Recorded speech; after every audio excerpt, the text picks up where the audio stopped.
Okay, good day mga ka-teachers. So, today pag-uusapan natin kung ano nga ba ang lesson plan format na iyong gagamitin kung magbe-base ka sa DepEd Order number 42 series of 2016.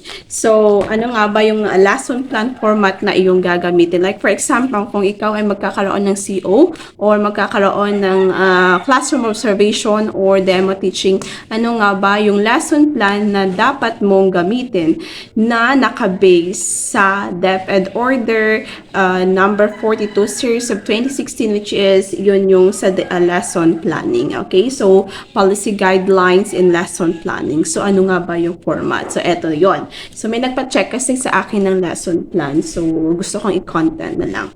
Okay, so we have here, ito yung lesson plan na iyong gagamitin. Yung format. Okay, ito.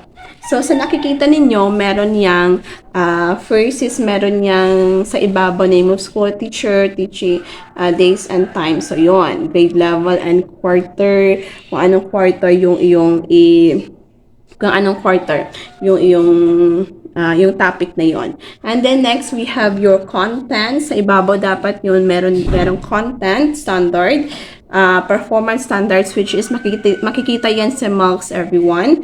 Next, we have the learning competencies. And then sa learning competencies, pwede kang gumawa na iyong objectives. So we have here sa ilalim at the end of the lesson. And then we have the content, the learning resources. We have also yun. Yung mga references, okay, we have here. Next. Okay. Okay, na-check ko kasi to everyone. So we have also the preliminary activities.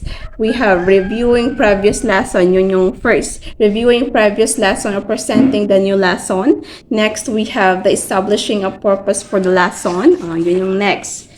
Next, yun yung paglagay mo ng objectives mo. Next naman is we have your presenting examples or instances of the new lesson. Yun yung naman ilalagay nyo yung motivation mo. Yung kung meron kang activity ay pwede mong ilagay. Next is we have yun yung okay, motivation. Next, we have your you're discussing new concepts and practicing new skills, which is doon magka-questions ka na or meron ka mang ika-questions para sa mga students para magkaroon ka sila ng idea what is your topic all about. Next, we have also discussing new concepts and practicing new skills. Yun na yun. Magbibigay ka na ng topic mo or magdi-discuss ka na ng topic mo. Yun. Next, we have the developing mastery leads to a formative assessment, which is pagtapos mong mag-discuss ay yun, maglalagay ka na ng gusto mong ipatry sa mga students kung na okay na ba sa kanila or nakinig ba sila ng mabuti.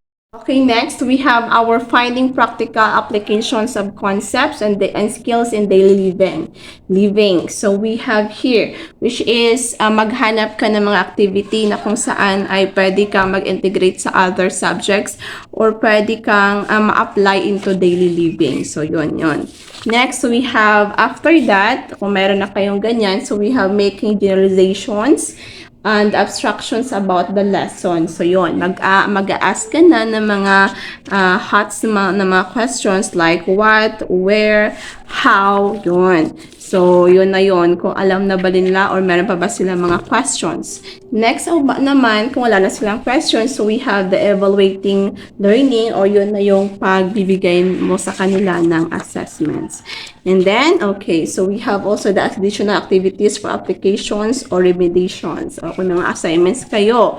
Next, we have sa ilalim no, ni-identify mo kung sino yung mga students na number of learners who earn 80% of evaluation. Next naman, number of learners who required additional activities for remediation for score below 80%. Next naman, okay, the remedial lesson work, number of learners who have caught up with the lesson yon. Next naman, number of learners who required to continue to require remediation, and then another, which of the teaching strategies to work well, why did this work? Okay, next, what difficulties did I encounter to which my principal or supervisor can help me solve? Next, what innovation or localized materials did I use, discover, which I wish to share with other teachers? So, yun yung mga sa reflection yan. Okay, so yun yung lesson plan format na yung gagamitin ko kayo ay magde-demo ngayon. Okay, so kung nakatulong sa iyo ang video na to, please subscribe to our YouTube channel. Please click the subscribe button na nasa ilalim. And sana ay nakatulong sa inyo. So please comment for my new videos and like and share. Thank you so much and goodbye.